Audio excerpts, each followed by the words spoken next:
that are a little delayed, but they would share that our call literally used to be maybe like 7 minutes long. Like 7 minutes, right? So I shake my head, like 7 minutes short. And for those who have been on the call now, our calls have gone up until what? What's the max chase? An hour and 20? That's so that right there is signs and symbols of progress. And just give a couple some history. So the partial call started back in 2010. So even though this is our very first master class, this is not a new thing for some of us. And we're going to go around the table asking how long have you been on the partial call, et cetera, et cetera. Yet it actually started out as a business call.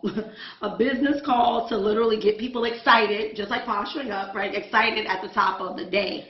And at some point, it transitioned just into a personal development, character development call.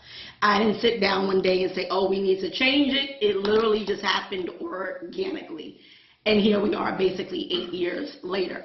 So we're having this masterclass because for those of you who get on the call consistently, you know that we cannot put everything into even an hour and 10-minute call. Like we would be there forever, if you will.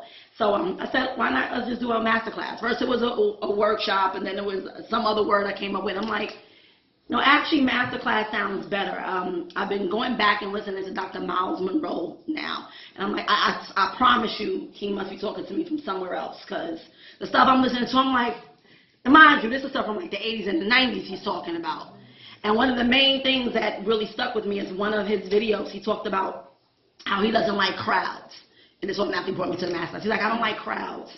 He's like, I don't like crowds, you know. You see crowds, he started running the other way. Then, of course, he's a Christian, so he talked about Jesus and the 12.